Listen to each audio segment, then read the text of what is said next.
Muhammed Kalay Düşekeç, men bir estetip koyunчу bir жарым жыл же 8 ай мурда өткөн тарыхты биз шайлоо өткөздүк. Шайлоо өткөзгөндөн кийин бул жерде сиз бул жерде отургансыз, соцфонд жетекчиси болгон.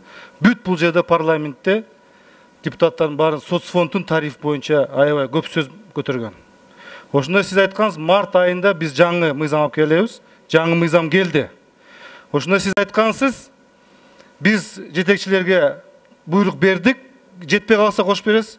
Буйрук бердик, жаңы мыйзам бу тартип боюнча катуу бир чаралар көрбөгүлө, жеңил чаралар көрүп, мындай бир ыңгайлуу шартта иштегиле деп буйрук бергенсиз.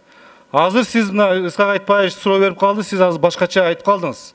Урматтуу өкмөттүн мүчөлөрү, ошондо ошол мезгилде элдин баары нааразычылык сөзүн айтышкан тарифтер боюнча, ОСАГО боюнча, турак жайдын камсыздандыруу боюнча, бир топ маселелер, нарында компенсация боюнча мына айткан.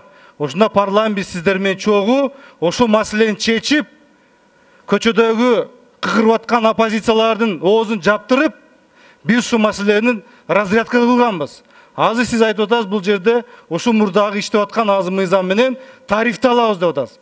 Азыр бул сөз менен сиз кайра азыр нааразычылык тудуруп атасыз. Мухаммед Калай Düşekeç. Ошон үчүн сиз азыр түшүндүрмө берип атканда туура түшүндүрүп коюңуз азыр. Азыр айтып коеюнбу? Айтыңыз. Бактар Ергечевич, дагы азыр кайталап берейин. Мыйзам күчүндө. Биз айтып атабыз, эски карыздар боюнча мурунку күчүн жогот, мыйзам боюнча төлөйт деп.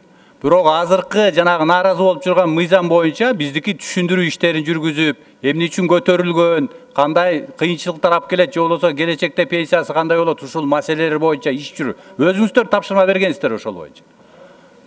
Ошол боюнча иштеп атабыз, мыйзамды биз токтотобуз же төлөтөбүз деп мен айткан жокмун да.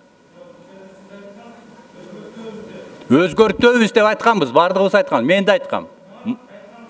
Март айында мен айткам, долбоорун алып келем, мага убакыт бергиле деп.